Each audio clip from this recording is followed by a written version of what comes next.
이 안건은 국회법 제130조 제2항에 따라 무기명 투표 방식으로 표결하도록 하겠습니다. 이 안건은 국무총리 한덕수에 대한 탄핵소추안입니다. 그러므로 헌법 제65조 2항에 따라 제적위원 과반수의 찬성으로 의결한다는 점을 말씀드립니다. 이 안건에 대한 의결 정족수에 대해 일부 의견이 있습니다만 국회의 탄핵소추 의결은 직의 파면을 요구하는 것이고 이 안건의 탄핵소추 대상자는 헌법에 따라 대통령의 권한을 대신하여 행사하는 국무총리입니다. 헌법은 대통령에 대해서만 가중 의결 정족수를 규정하고 있습니다. 의장은 국회법 제10조에 따라 국회 의사를 정리할 권한이 있으며 이 안건의 의사 진행을 위해 헌법학계와 국회 입법조사처의 의견을 종합적으로 검토하여 의결 정족수를 판단했음을 말씀드립니다. 국회법 제133조에 따른 탄핵소추 의결 사안은 단말기의 회의 자료를 참고해 주시기 바랍니다. 국회법 제114조 제2항에 따라 한표위원을 지명하겠습니다. 김우영 의원, 김현정 의원, 송재봉 의원, 임광현 의원, 김재원 의원, 김준영 의원, 천하람 의원, 전종덕 의원 이상 8분이 수고해 주시겠습니다. 한표위원께서는 한표위원석으로 나와 주시기 바랍니다.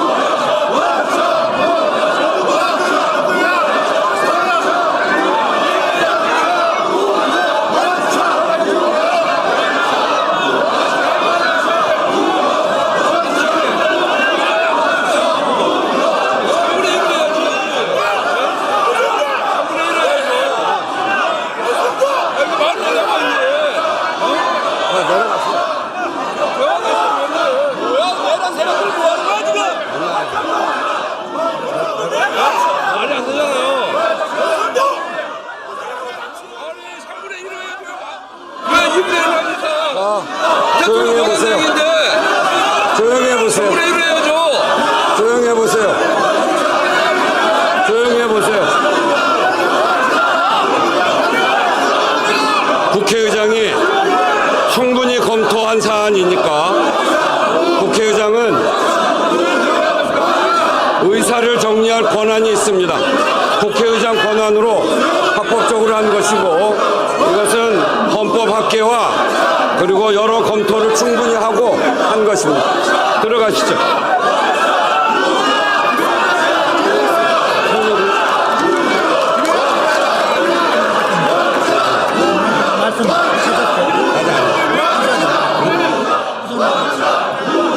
의사국장 지금 속보가 계속 쏟아지는데 우원식 의장이 국무총리 한덕수 탄핵안은 제적 의원 과반수 찬성이다라고 결정을 했고 국민의힘 의원들 항의 중이라고 합니다. 권성동 원내대표가 국회의장 옆에까지 올라가서 지금 항의 중이다. 어쨌든 과반으로 되는 거면은 과반이 사실 맞는 거고 저렇게 되면은 한덕수 권한대행에 대한 탄핵은 뭐 오늘 가결이 될 거는 확실하겠네요.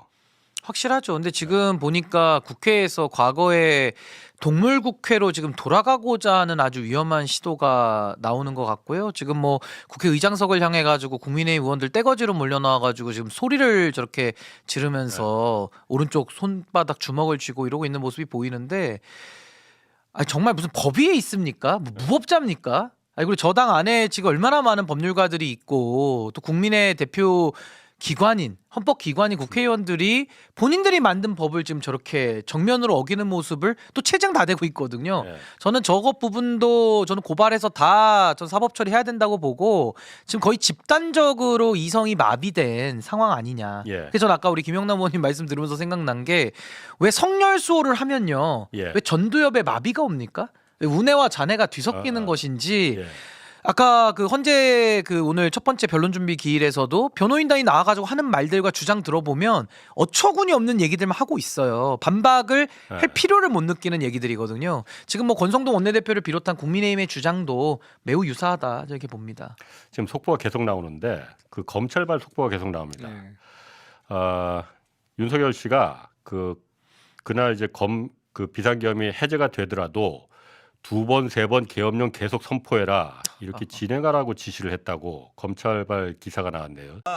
국회 그 본회의장에서 그 한덕수 대통령 권한대행에 대한 탄핵소추안 표결이 진행 중인 것 같은데 갑자기 지금 국민의힘 의원들이 본회의장으로 난입을 했다는 표현이 어떨지 모르게 들어와서 왜 저러는 의장서에 거예요? 가서 강력하게 항의하는 모습이 연출되고 있습니다. 아, 저 사람들은 진짜 부끄러움도 없고 염치도 없는 거예요. 나라를 이렇게 개박살 내놓고 저기 와서 무슨 소리를 지르는 거예요? 아, 뭐 몸으로 해보자는 거예요? 아니, 우리가 지금 아. 170인데? 의원총회를 열어서 당론으로 뭐 부결하기로 그 말 그대로 부결하기로 했다면서요. 참 들어가지 않기로 했다면서. 그런데 저렇게가 항의하는 거는 어떤 이유에서인지 좀 이해가 안 가거든요. 진짜. 김성환 평론가님 어떻게 봐야 될 것 같습니까?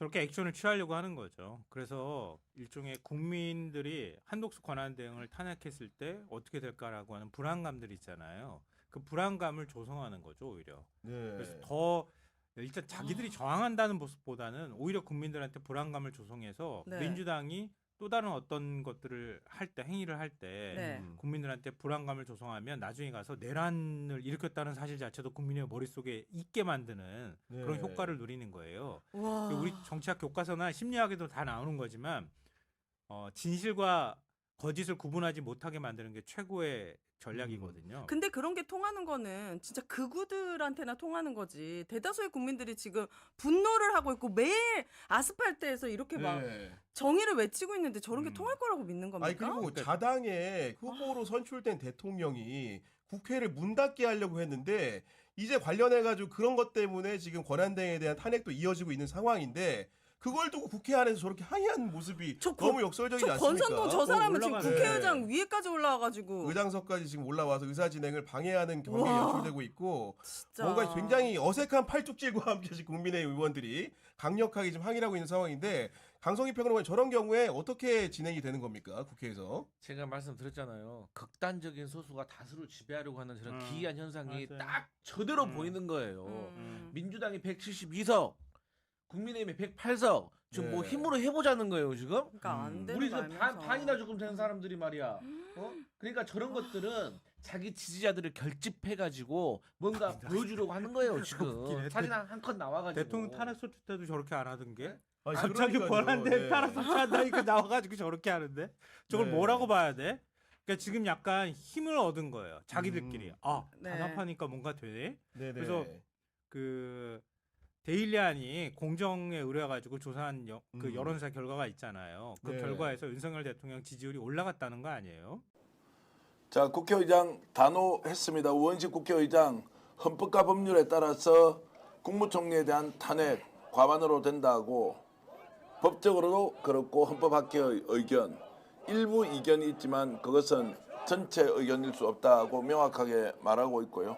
여기에서 반발하면서 국민의힘 국회의원들은 원천 무효를 외치면서 하고 있지만 당연히 국회의장의 얘기대로 과반으로 한덕수를 탄핵해야 한다는 것이 국회의장의 목소리로 여러분들께 직접 전해졌습니다. 자, 헌법을 지킵시다. 한심하다 못해 비참하다. 그리고 내란당 지금 하는 행태를 보라는 댓글이 정말 줄줄이 올라오고 있습니다. 저렇게 해서 저는 아까 혹시 표결에 참석하러 들어왔나라고 생각했는데 오히려 대법관에 대한 의결 때는 들어오지 않고 대법관 의결이 되고 난 뒤에 저렇게 집단적으로 들어와서 계속 국회의장석 앞에서 항의를 하고 있는 모습 김종 박사 어떻게 보십니까? 제가 볼 때는 완전히 이제 눈 가리고 앙하면 다 되는 줄 아는 거예요. 네. 그러니까 대법원 저기 가지 않으면 여야 합의가 안 됐다. 그러니까 여야 합의가 안 됐으니까는 임명하지 말아라. 이런 논리랑 동일한 거지 않습니까? 헌법재판관이 했던 논리랑. 그러니까 가장 어려운 게요. 이해할 수 없는 행동을 하는 인간을 이해하려고 하는 게 가장 어려운 것 같은 상황인데 저 저렇게 깽판 치려고 들어왔다고 보는 거예요. 그러니까 네. 자기들 내부에서 판단을 했겠죠. 뭐 자기들이 200석을 계속 주장했었습니다만 151석만 되면 151만 되면 당연히 탄핵을 가기로 되는 거라고 판단했을 거라는 생각이 들고 그럼 일관된 이들의 기조가 뭐냐? 윤석열, 김용현, 한덕수, 최상목까지 계속 국정이 마비되고 있다. 국정이 혼란스러워지고 있다. 국정 마비와 국정 혼란을 야기하고 있는 사람은 누구냐? 이재명과 민주당 야6당이다. 이런 사실들을 보여주려고 하는 행위들이 지금 제가 볼 때 한 3, 4일 동안 압축적으로 벌어지는 상황이고 지금도 마찬가지입니다만 원천 무효라고 얘기하지 않습니까? 자, 이제 이 질문 좀 드려보겠습니다. 원천 무효라고 저렇게 이제 이야기를 하고 있는데 저 사람들은 기권합니까? 아니면 표결장에 들어가서 반대표를 던집니까? 어떻게 할 것 같아요? 김 박사 짧게 좀 대답해 아니 주세요. 원천 무효인데 투표를 하면 말이 안 되는 거죠. 아니 원천이 무효잖아요. 그러니까 투표형이 원천이 무효지만 국회 본회의장에 들어왔다는 것은 그 행위로서 재석이 되지 않습니까? 그럼 제가- 기권이 되겠죠. 그러니까 어느 순간 제가 볼 때 다 나가야 되지 않을까 이런 생각이 들긴 하는데 저 상황에서 예. 아니 생각하세요. 원천적으로 무효예요. 이 예. 투표는. 그럼 내가 그 행위를 한다는 건 내가 무효라고 주장한 행위를 내가 몸으로 하는 행위잖아요. 그건 앞뒤가 안 맞는 얘기예요. 자, 그건 이제 좀 지켜보겠습니다. 저게 이제 기권으로 처리될지 아니면은 저 자체가 이미 재석을 한 상태에서 저렇게 외치고 있는데 비상계엄 선포한 2024년 12월 3일 오전 10시에 국무회의가 정상적으로 개최가 됐었죠. 해제 국무회의 12월 3일 비상계엄 선포 당일 오전 10시에 51회 국무회의가 열렸었잖아요. 세종시에서 열렸습니다. 예. 증인께서 주재를 하셨잖아요. 예. 그날 국무회의에서 뭔가 이대로면 나라가 국정이 마비된다 이런 얘기가 혹시 국무위원들 사이에 논의된 게 있었나요? 그때 그러한 차원의 얘기보다는 일반적으로 우리 그런 얘기가 네. 있었던 건 아니고 정상적으로 진행된 네, 통상적인 그렇습니다. 국무회의였던 거죠. 그때 증인께서 그 국무회에서 이런 말씀을 하셨더라고요. 내년도 예산안이 하루라도 빨리 여야 간 합의를 거쳐 처리될 수 있도록 국회 초당적 협력을 다시 한번 당부드린다. 이런 말 기억하시죠? 예, 그렇습니다. 국회의장도 바로 전날에 예산안을 12월 10일까지 여야 간에 합의해서 좀 처리할 수 있도록 해달라 이렇게 말씀하셨잖아요. 네. 근데 증인이 이제 오전 10시에 국무회의에서 12월 3일 날 오전 10시에서 국무회의에서 예산안에 대해 국회가 초당적 협력을 해달라 이렇게 얘기를 하고 피청구인이 그로부터 12시간 뒤에 대국민 담화문에서 예산 폭거는 한마디로 대한민국 국가재정을 농락하는 거다. 지금 우리 국회가 범죄자 집단의 소굴이 됐다 하면서 비상계엄을 선포하셨거든요. 이 12시간 사이에 우리나라에 뭔가 국정이 마비될 정도의 어떤 뭔가 급박한 비상사태 아니면 상황 변화가 있었던가요? 증인이 국정을 운영하는 책임자로서 제가 그 상황에 대해서는 아는 바가 없습니다. 특별한 상황 변화는 없었다는 증인이 생각하기에는 그렇게 이해를 하면 되겠죠. 제가 뭐라고 답변할 수 있는 그런 상황이 아니라고 알겠습니다. 생각합니다. 피청구인은 보면 그 비상계엄 선포 담화문에서 국회를 지칭해서 여러 가지 표현을 사용하시는데요. 범죄자 집단의 소굴, 자유민주주의 체제를 붕괴시키는 괴물, 종북 반국가 세력, 폐악질을 일삼은 망국의 원흉 이런 표현을 쓰셨는데 반면에 증인은 여야 간의 협치를 굉장히 강조하시는 것 같아요. 그런데 비상계엄 선포 이전에 피청구인이 증인한테 국회에 대해서 이렇게 좀 표현하신 적이 있으신가요? 그런 표현을 정확하게 네. 말씀하신 것은 제가 기억하지 못합니다. 네, 회의석상에 이렇게 개인적으로 만나실 때도 기억하신 적은 없으시잖아요. 그렇죠? 그런데 그러나 국정에 네. 대한 걱정, 네. 좌절 그런 것들은 예, 걱정을 하셨던 거지 국회를 이렇게 표현하지는 않으셨다는 거잖아요. 그런데 이런 국회가 반국가 세력이라고 하는 담화문의 비상계엄 선포 담화문의 내용에 대해서 증인께서는 좀 동의를 하시나요?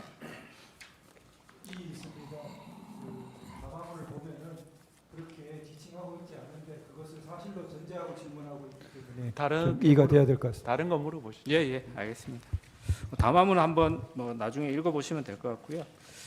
그 계엄 국무회의 관련해서 몇 가지 좀 여쭤보겠습니다. 그 피청구인께서는 이 사건에서도 답변서에서도 그렇고 12월 10일자 담화문에서도 비상계엄은 국민들에게 거대 야당의 반국가적 폐악을 알려서 이를 멈추도록 경고하는 것이다. 그리고 이 재판소에서도 좀 전에도 질문을 하셨지만 국민들은 이 사건 비상계엄을 계몽령이라고 이해하고 있다. 이렇게 말씀을 하시는데 증인은 대통령이 이 헌법 77조에 따라서 행사하는 비상계엄을 경고용이나 국민 계몽령으로 이렇게 사용할 수 있다고 이렇게 알고 계신가요? 제가 그 그러한 지금 물어주신 변호사님께서 네. 대리인께서 말씀해 주신 것에 대한 내용을 제가 다 안다고 말씀드리기는 어렵겠습니다만 네. 그러나 하여튼 그러한 그 계엄이 우리나라의 경제나 대외 신인도나 이런 데 대한 미치는 영향이 매우 크다 이렇게 항상 말씀이신 거죠? 큰 그러한 그 걱정이고 또 잘 고려를 해야 된다. 알겠습니다. 그러면 피청구인이 이 본 재판에서도 비상계엄 선포 후에 반나절 이내에 비상계엄 해제가 될 걸로 예상했다 이런 말씀도 하시거든요. 혹시 그 12월 3일 날 비상계엄 선포 전에 그 대적견실 뭐 회의라고 할지 간담회라고 할지 그 자리에서 피청구인이 국무위원이나 혹은 증인에게 이 비상계엄을 선포하지만 반나절이면 해제될 것이다 이런 말을 하신 적이 있나요? 들어본 적 없습니다. 예. 아까 그 금융실명제 관련해서 몇 가지 말씀을 하셔가지고 당시에 93년도 8월달에 증인께서 대통령 비서실 그 통상산업비서관으로 재직하고 계셨죠? 네. 네. 그때 국가기록원 소장 자료를 보니까 그 재무부가 93년도 8월 12일 날 긴급 재정경제명령 의안을 제출하면서 의안 번호가 391호로 부여가 됐는데요. 이번 비상계엄은 의안 번호가 따로 부여되지도 않았죠. 네, 배부되지 않은 것으로 알고 있습니다. 예, 의안 번호가 부여되지 않았다는 말씀이시죠. 근데 긴급 재정경제명령하고 비상계엄이 이제 헌법상 요건은 조금 다른데 긴급 재정경제명령도 대통령은 지체 없이 국회에 보고해서 승인을 받아야 된다. 그리고 비상계엄도 대통령은 지체 없이 국회에 통고해야 한다. 이렇게 헌법에 76조, 77조가 규정돼 있는데요. 개헌법에도 국회가 폐회 중일 때는 대통령이 지체 없이 국회에 집회를 요구해야 된다. 이렇게 되어 있거든요. 혹시 이거 알고 계신가요? 비상계엄을 선포하고 나면 국회가 만약 폐회 중이면 국회 집회를 요구해야 된다. 그래서 비상계엄 해제를 할지를 국회가 판단하도록 빠르게 요구해야 된다. 이런 취지이거든요. 알고 계신가요? 네, 그때는 몰랐고요. 지금은 알고 계시죠? 사고적으로. 네. 근데 그래서 이제 93년도 8월 12일에도 김영삼 대통령이 담화문을 발표하면서 금융실명제에 대해서 대통령의 긴급명령을 심의하기 위해서 임시국회 소집을 요청한다. 이렇게 공식적으로 얘기를 하거든요. 근데 피청구인이 이번 비상계엄 선포 담화문에는 이런 뭐 국회에 대해서 소집을 해달라. 우리가 그 비상계엄 선포를 하니까 여기에 대해서 국회가 좀 판단해 달라. 이런 내용은 없었던 건 알고 계시죠? 제가 정확히 알지 못합니다. 담화문 내용이 기억이 정확히 안 나시나요? 네. 비상계엄 선포 네. 담화문. 네, 그런 내용이 없었는데 담화문에서 요청하진 않지 않았나 싶습니다. 예. 그러면 당연히 비상계엄 선포 전 아까 그 간담회에서도 따로 뭐 국회 비상계엄 선포 사실을 통고해야 된다. 그래서 국회 회의 소집을 요구해라 이런 지시를 하거나 뭐 얘기를 하신 사실도 없으시겠네요, 피청구인이?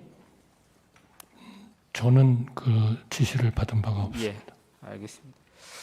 그 비상계엄 선포 다음 날 2024년 12월 4일에 오후에 피청구인이 증인하고 한동훈 국민의힘 대표 등과 이제 대통령실에서 후속 대책을 논의했다는 보도가 있었는데요. 그때 참석하셨잖아요. 네. 뭐 여러분들이 가셨던 것 같은데 보도에 따르면 진지하게 현 상황에 대해 논의했으며 견해차가 드러나지 않았다 이렇게 보도가 됐는데 혹시 이 견해차라고 하는 것이 비상계엄 선포가 위헌 위법하다 이거에 대해서 서로 견해차가 없었다는 것인가요? 증인도 이 비상계엄 선포는 정당하다 이렇게 동의하셨다는 건가요? 비상계엄의 어떤 위법, 위헌 이런 논의는 저는 없었던 것으로 기억합니다. 그러면 이후에 어떻게 할 것인가를 논의하셨다는 거죠? 국정 안정 네. 뭐 이런 쪽이 중심. 알겠습니다. 그날 이제 한동훈 대표가 최근 출간한 책에서 12월 4일 날 그 피청구인과 또 증인과 만난 자리에서 피청구인이 한동훈 대표에게 국회 해산도 할 수 있었는데 국회 해산을 하지 않았다 이렇게 말씀을 하셨다고 해요. 근데 피청구인이 당시에 그 모임에서 내가 비상계엄 선포 후에 국회 해산을 할 수 있었는데 안 했다 이런 말씀 들은 기억이 있나요? 없습니다. 네. 한동훈 대표가 같은 책에서 그런 얘기도 하는데요. 당시 한동훈 대표가 피청구인한테 왜 나를 체포하려고 했냐 이렇게 물어보니까 피청구인이 만약 정치인 체포를 하려 했으면 사령부를 동원했을 텐데 이번 계엄에서 방첩사를 동원하지 않았다. 이렇게 말했다고 이제 책에서 썼다고 하시는데요. 그런 발언도 혹시 들으신 적 있으신가요? 제가 기억을 못합니다. 알겠습니다.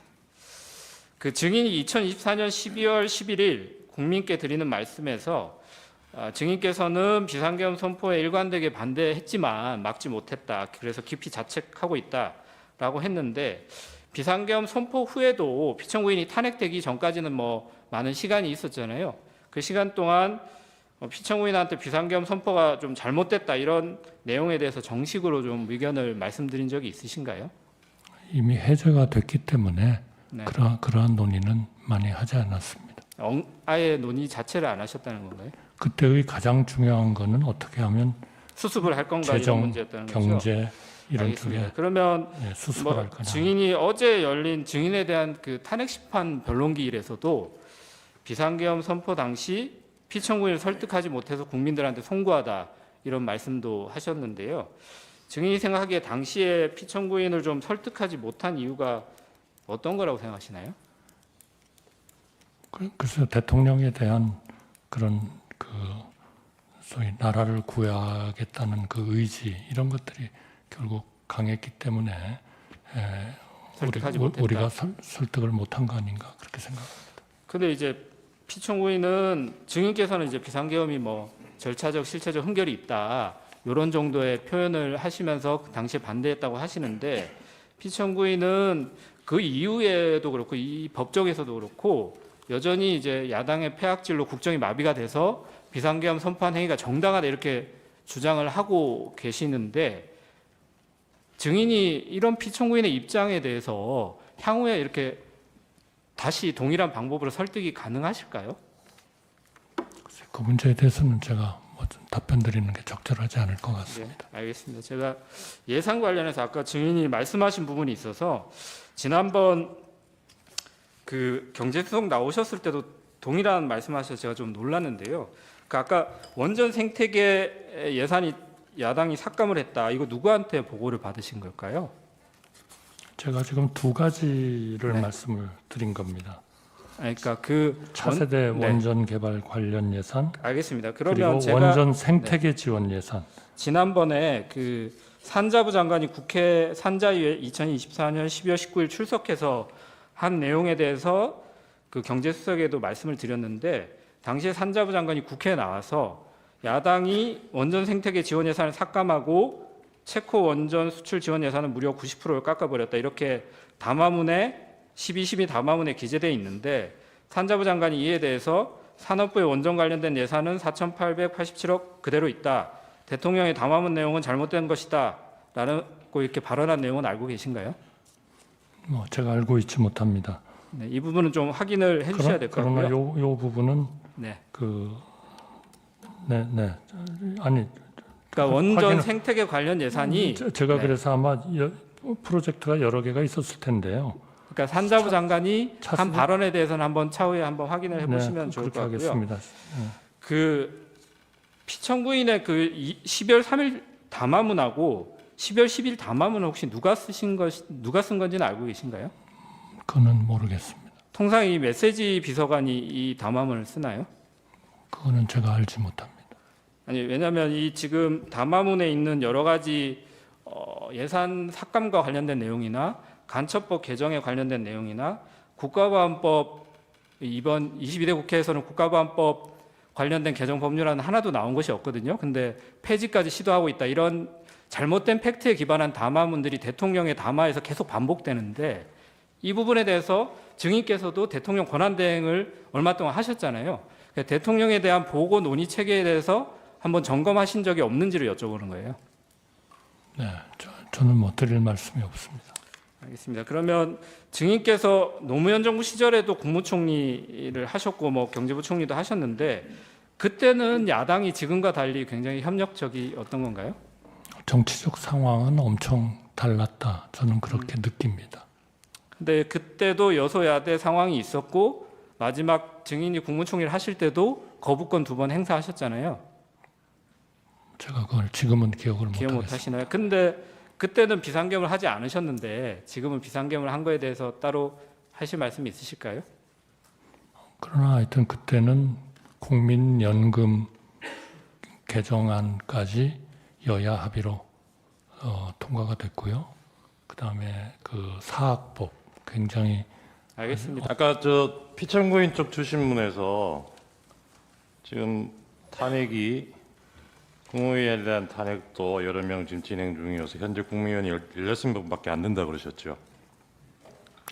지금 예. 그러니까 직무정지된 국무위원들을 네네네. 빼고 그러니까 네, 빼고. 네, 네. 근데 이분들이 직무정지돼도 국무회의에는 직무대행이 참석하지 않습니까? 그렇지만 그분들은 발언은 해도 의결권이 없습니다. 네, 그렇군요. 알겠습니다. 아까 그 최서원 씨가 제기했던 특검법 위원 소원에 대해서 따로 스터디를 하셨다 그랬는데 그 보고 신문만 보셔서 그런지 이 사건 결정 요지가 뭐였는지 기억나십니까?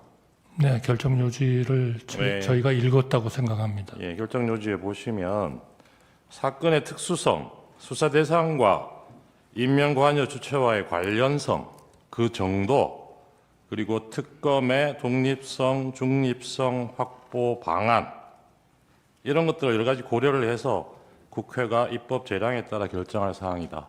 이게 결정 요지입니다. 아마 그것은 네. 최서원 씨의 건이 아니고 또 딴 건이 또 하나 있습니다. 네, 예. 거기에는 그것도 그 같이 한번 국회에서 봐주시고요. 의결했다는 것에 역점을 둔 것이고요. 예, 알겠습니다. 최서원 씨의 그리고 아까 그것은 임기 개시 이틀 만에 탄핵 소추된 이 공무원 그 고위직 있다고 그러셨는데 그게 아마 방송통신위원장 말씀하시는 건가요? 네, 그렇습니다. 예. 그분 결정에 인용 의견, 기각 의견 비율이 어땠는지는 혹시 아십니까? 거기까지는 제가 자세히 공부는 예. 안 했습니다. 8분 중에 4대 4였습니다. 네. 한 분만 인용 의견이 더 나왔으면 탄핵이 인용되는 상황이었어요. 그러니까 재임 기간이 며칠이나 그게 중요한 게 아니고 헌법 위반, 법 위반의 정도가 중요한 거죠. 그리고 탄핵 소추만으로 직무 정지되는 것에 대해서 아까 탄핵 남발 관련해서 답변을 이런 입법례도 잘 없는 것 같고 의문이라는 취지로 말씀을 하셨는데 지금 피청구인이 이 계엄 사태로 지금 탄핵 소추된 거 보고도 그 생각이 같은 생각이십니까? 죄송합니다. 제가 지금 뒷부분을 잘 못. 피청구인 같은 경우에 지금 내란죄로 기소되어 있는 이런 사안에 대해서도 탄핵 소추되고도 그 자리에 직무정지 안 시키고 그 자리에 두는 게 맞다고 생각하세요? 글쎄요, 제가 그 문제에 대해서 판단을 할 자리에 있지는 않다고 생각합니다. 네, 이상입니다. 네. 아까 우리 법률 대리인께서 한 줄로 최종 변론한 걸로 하기에는 오늘 좀 들어보니 저도 좀 최종 하십시오. 할 수 있도록 해주시겠습니까? 하십시오.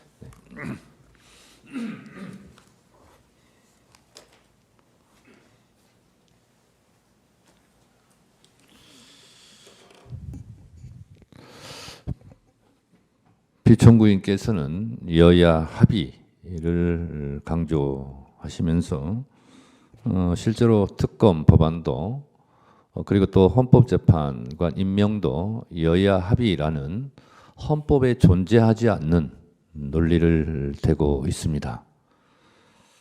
비판받지 않는 영역이 진리라면 정책과 의견 주장은 항상 비판이 있을 수 있고 진영에 따라서 이익과 손해가 있을 수 있습니다. 그러하기 때문에 실제로 대한민국이 법치국가이고 따라서 가장 법치의 으뜸인 헌법을 따라야 된다고 생각하고 그 주장의 근거도 헌법적 근거에 기반해야 된다고 생각합니다. 그렇지만 여야 합의라는 근거는 헌법 어느 조항에도 국회법 어느 조항에도 존재하지 않습니다. 오히려 헌법 제49조에서 규정하고 있는 국회 의사결정은 다수결로 하라라는 그 규정을 정면으로 부정하는 말이 바로 여야 합의라는 핑계 근거라 할 수 있습니다. 예를 들면 김건희 특검법이나 최상병 특검법 같은 경우도 제2요구권을 행사했습니다. 그것이 통과되면 윤석열 정부 정권의 불이익이 되기 때문에 그렇게 하지 않은 것 아닙니까? 그리고 지금 얘기하는 상설특검 같은 경우는 법적으로 지체 없이 임명하여야만 한다고 규정되어 있습니다. 그런 규정에도 불구하고 여야 합의라는 존재하지 않는 법적 근거를 대는 것이 과연 헌법적 의무를 이행해야 될 국무총리, 그것도 대통령 권한 대행으로서 해야 될 언행인지는 국민 여러분들께서 판단하시리라 생각합니다. 헌법에 규정된 제77조 전시나 국가 비상사태에 준하지 않는 상황임에도 비상계엄을 했다 하여 대통령 윤석열을 헌법적 그 근거에 의해서 탄핵까지 한 대한민국입니다.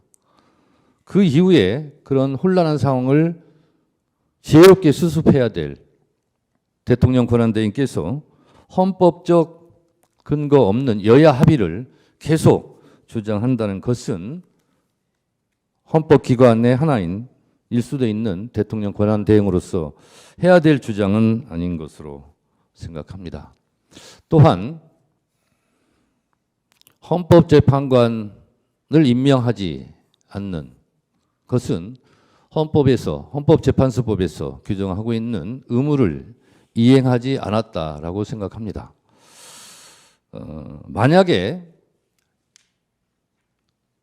한덕수 국무총리를 탄핵하지 않았더라면 지금도 헌법재판관은 6인 체제로 매우 불안정하게 국민들에게 불안감과 혼란을 가중시켰을 것입니다. 그래서 국회는 한덕수 국무총리를 탄핵할 수밖에 없었습니다. 그 결과 불안전하지만 헌법재판소는 8인 체제로 지금 운영되고 있는 것입니다. 이런 상황 속에서도 서부지법 폭동 사태를 일으킨 일부 극렬 지지자들이 헌법재판소까지 지금도 공격하고 있는 상황입니다. 만약에 8인 체제가 아니라 6인 체제였더라면 헌법재판소를 공격하는 그 강도는 지금보다 훨씬 더 강했을 것입니다. 이런 위험천만한 상황이 예견되었음에도 불구하고 대통령 권한대행으로서 헌법재판관을 임명하지 않은 것 자체가 대한민국을 매우 혼란에 빠뜨릴 위험천만한 일이었을 뿐만 아니라 대한민국 헌법 수호의 최후의 보루인 헌법재판소마저 위험에 빠뜨릴 수 있는 일을 본인 스스로 했다는 반성과 성찰은 오늘 없습니다. 대한민국 헌법 어디에도, 국회법 어디에도, 다른 어느 법에도 국회가 여야 합의가 되어야만 국회에서 의결한 것을 대통령이나 대통령 권한대행이 행사할 수 있다는 조항은 없습니다. 이러한 점을 고려하시어 피청구인을 파면함으로써 대한민국 헌법 수호의 의지를 헌법재판소에서 추상같이 국민 여러분들께 보여줄 것을 청구인으로서 간청드립니다. 감사합니다.